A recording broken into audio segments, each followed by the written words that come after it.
Hello, everyone at Derby High School in Year 3. My name is Alistair Humphreys. I am the author of The Boy Who Biked the World books, which you've been reading. Thank you for reading my books.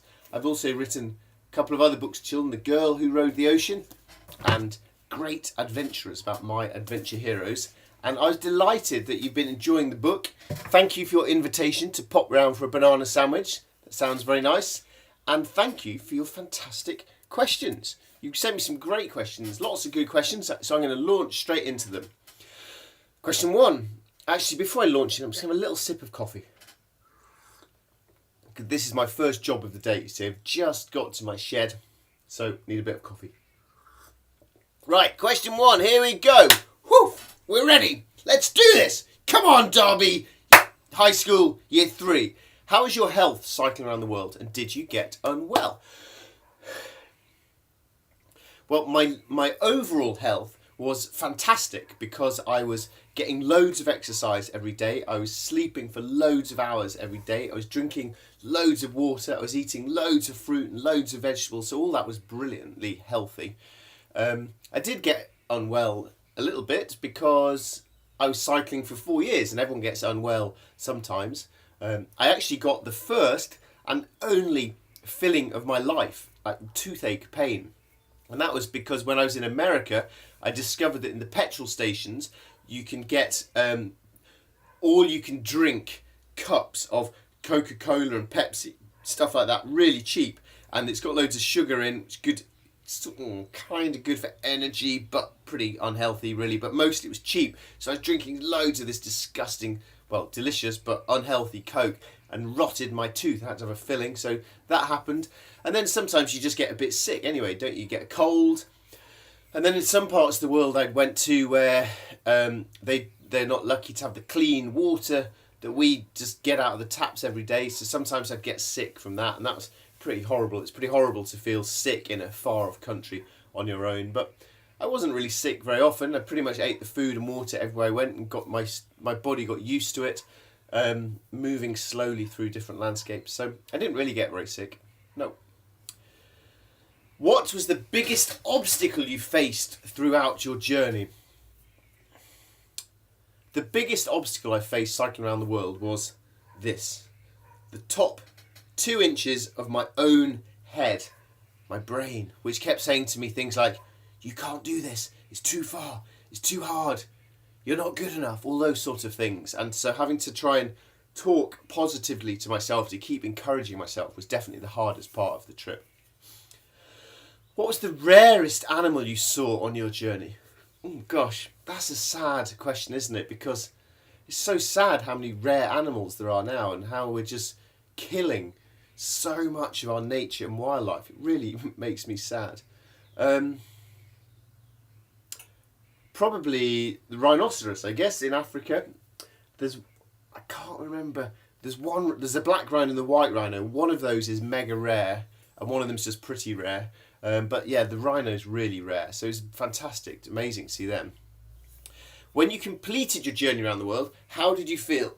Oh, when I finished cycling around the world, I felt a real mixture of feelings. I felt really excited and happy to see my family, my friends. I felt proud to have achieved something difficult. I felt happy to be home again. But I also felt sad that this amazing adventure was over. And I felt a bit scared, a bit uncertain, because I didn't know what I was going to do next with my life. And I think it's really important when you try and set yourself a really big challenge, an adventure, or maybe let's say a huge art project at school. It's really important to just try to enjoy what you're doing. Enjoy this, enjoy this, enjoy this, enjoy this. Don't just think the end is all that matters. To get excited about the end means you don't enjoy what's happening right now. And it's really important to just try and enjoy the process that you're going through, the journeys you're going through, and the learning is a really big part of it. How many languages did you know by the time you got home, and can you remember any of them? My memory is so bad. Amasaganalo is how you say thank you in Ethiopia. Khachapuri is a delicious sort of cheese on toast pizza in Georgia. And I learned how to say hello and thank you and goodbye and please, and in lots and lots of different languages. Arigato gozaimasu, thank you very much in Japanese. Shishi in Chinese. But I didn't get great at anything except Spanish. I had a whole year to learn Spanish, so I could speak Spanish pretty well after a year of doing that. And nowadays I find that I can understand Spanish quite well, and if I take some time I can get back into speaking it, but I'm pretty rubbish, to be honest. I wish I'd learnt more languages. So cool to be able to speak more than one language. I'm really jealous of any of you guys who can speak more than one language. That's just an amazing superpower. What was the first thing you did when you got home? Well, my mum had cooked me a really nice feast, but I was late. So I ate a cold dinner. Maybe I put it in the microwave. Then I'd had a shower. And then sleep in my own bed, in my own bedroom at my mum and dad's house for the first time in 4 years. That was really nice. And then the next morning, what I really enjoyed was not having to ride my bike. I can't remember what I did that day. I just remember not having to ride my bike, and that was nice. How did you feel when you approached the desert? So the first desert I went through, the Nubian desert in Sudan, the one that you will have read about in this book, I was really scared because I'd never crossed a desert before. Wasn't quite sure how much water I'd need. I wasn't quite sure how I'd find my way. There were lots of unknown things, so I was really nervous before, but I absolutely loved it. It was brilliant. How many people helped you on your journey? Loads. And I think that was one of the best bits of going around the world, was that I went to all these countries, random countries, Albania, all the way through to Zimbabwe, and in every country I met there were good, kind people who helped me every single day, giving me directions, giving me water, giving me a smile and a wave. It's amazing how many people helped me. It was brilliant. If you felt like giving up, what did you say to yourself? That's a great question. Because if you're doing something hard, you're going to feel like giving up sometimes. That's normal. So I used to say to myself, if I give up now, that'll feel great. I can go home, lie on the sofa, watch TV, eat ice cream. That'll be brilliant. In a week's time, 2 weeks' time, a month's time, do I still want to be lying on the sofa watching TV? Probably not. I'd get a bit bored. And would I rather be out having an exciting but difficult adventure? Definitely. And so, tempting though it is right now to give up, in the long term, I'll wish I'd kept on going and persevered. I used to try and imagine the future, like when I was an old man, looking back, and I'd think, would I be glad if I'd given up, or would I be glad if I'd kept going? And I'd think, even though this is hard right now, I know that for all the years in my life, I'll be really proud if I keep going. So don't just give up because it's hard today. You'll be proud of it in the long run. Do you still have Beryl the bike? I don't have Beryl the bike anymore. So when I got home, my bike was really broken. I actually used 3 bikes on the trip. My third bike was really broken by the time I got home, but I kept it kind of as a souvenir. And then one day I was tidying up the garage, trying to get rid of junk and just to make some space. And there was this old bike that didn't really work, hadn't really used it. And I thought, I don't need stuff in my life. We've got so much stuff. What I really want in my life is memories of doing fun stuff. I don't need old bits of bike. And so I got my bike and I put it in the recycling. It was so broken you couldn't use it as a bike anymore. And so my bike has now been melted down and recycled into who knows what. A can of Coke, I don't know. But yeah, sorry, Beryl went in the recycling. What made you get into writing books? Well, I love reading books. I've got loads of books, and it was reading books that got me interested in adventure. Reading books made me want to go and travel the world. Reading books made me think, maybe I can do something exciting in my own life. I honestly think reading books is one of the best things you can ever do in life. And it doesn't matter what you read about, anything that interests you, just read. Find something you like. So I read loads of books of adventure, and the people who, my favourite adventurers, I turned into this book, Great Adventures. So these are all the men and women who inspired me to do adventures of my own. And once I then did my adventures, because I'd enjoyed reading books, I thought I'd like to write a book of my own too. Which country gave you a sense of freedom? Wow, what a great question. I don't think anyone's ever asked me that. I think it would have to be Alaska and the Yukon, which are part of America and Canada, because they're just so big and empty and open, and you can go where you want and do what you want as long as you can stay safe in nature and in the wild. And yeah, I'd like to be there right now, to be honest. That was lovely, big empty places. How did your friends react when you told them what you'd achieved? Well, when I got home, I probably went to a cafe with my friends, sat down and got a nice cold orange juice and sat around with them and said, "Hi everyone, I haven't seen you for 4 years. I've just cycled around the world." And my friends all went, "That's amazing. Tell us about it." So I'd say, "Well, I got on my bike and I went around the world and had these good adventures." And then all my friends went, "Yeah, that's enough of that. We don't need to hear any more of that. We've heard enough of that.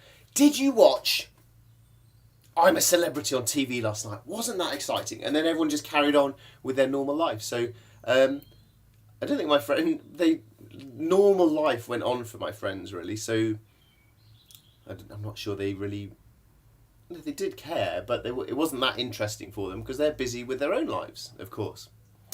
Have you kept in touch with anyone you met along the way? Just this week, I had an email from a school in South Africa. Because when I went around the world, I used to visit loads of schools and give talks about it. And I'd get out my tent and put it up, and I'd show people where I slept tonight. I stayed at this school in South Africa, and in the morning when I left, all the kids from the school, they got on their bikes and they cycled with me for a few miles out of town. It was brilliant, and the school really looked after me. They were really kind to me. They gave me food. They gave me a place to stay for a few days. And just this week, I had an email from a teacher there who said, "I remember when you came through our school, and it's lovely to hear that you're still having adventures." It was so nice to still be in touch with him. Which countries are most similar to the UK and why? Oh, that's a good question. I don't think anyone's ever asked me that. So what's interesting when you go around the world is that there are roughly, there are rich countries and there are poor countries. And in some ways, the rich countries, like places in Europe, North America, they feel quite similar to us. You know, they've got roads with tarmac, they've got road signs, they've got traffic lights, they've got shops. If your bike breaks, you can go to a bike shop. And then you've got poor countries, some of the really poor parts of the world where it's dirt roads, no traffic lights, the water might not be so clean. And if your bike breaks, you have to go to a little market stall somewhere and hopefully find a little bit that might work. It's much harder on the daily life. So there are some differences. Then I guess there are countries that Britain, the UK, used to have a connection with, or used to be a connection with, and therefore there's some similar things there. So countries like Kenya, all the way down to South Africa, there's people speak English, for example, a lot, and that then feels quite like the UK.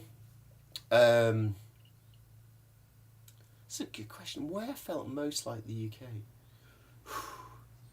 I'm tempted to say America, because that was it's quite a rich country, it speaks English, but really, really, really does not feel like the UK. So I'm going to choose my answer, Kenya, because in Kenya, it's really African. There's all sorts of cool African stuff, but there was a lot of things that remind me of England. The police uniforms are quite similar. The road signs are quite similar. Things like that were pretty similar. What kind of training did you do before setting off on your bike? I did no training at all, which is probably a bit stupid, but I was busy getting ready, and I thought I'm going to have 4 years to get fit, so I did no training. What was the hardest part of your journey? Probably going through Siberia in the middle of winter. It was minus 40 degrees, which is your freezer at home where you keep your ice cream and frozen peas is minus 20. So it was much colder than being inside a freezer. So yeah, I think Siberia in the winter was pretty hard. When you washed in rivers, were there any dangerous creatures lurking? I remember in Egypt, and Sudan, the River Nile, when I'd go and get water from the river to cook with, I'd be a bit nervous about crocodiles. And also, oh gosh, my memory's terrible. Lake Tanganyika. I think that's the name. You have to look it up on your map. What's the massive lake called in Ethiopia? In the south of Ethiopia. Anyway, there are hippos there. I went for a swim. I was a bit scared of hippos. Why did you decide to bike around the world? Boom. What a good question to end with. I wanted to bike around the world for lots of reasons. I wanted to have a fun, exciting adventure.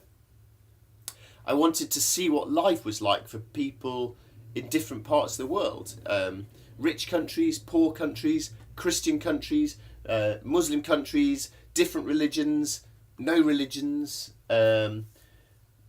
different ways of life, different kinds of people. I just wanted to see what different life was like in different places and meet different people. And I also wanted to do something hard. I wanted to try and challenge myself and test myself and see, can I do something that's really difficult, and give it a go and dare myself to try it. Because if you try something really hard, it's a bit scary. You might fail. You might look a bit silly. But what if you don't? What if you succeed? What if you do it? You think, hey, wow, I did this really hard thing. I feel amazing. Now I'll go and try something else. It's really good for your self-confidence to try difficult adventures. And I hope you guys will as well. Thank you so much for those fantastic questions. And thank you for reading my book. And most importantly, good luck with all of your own adventures. Thank you, and bye-bye.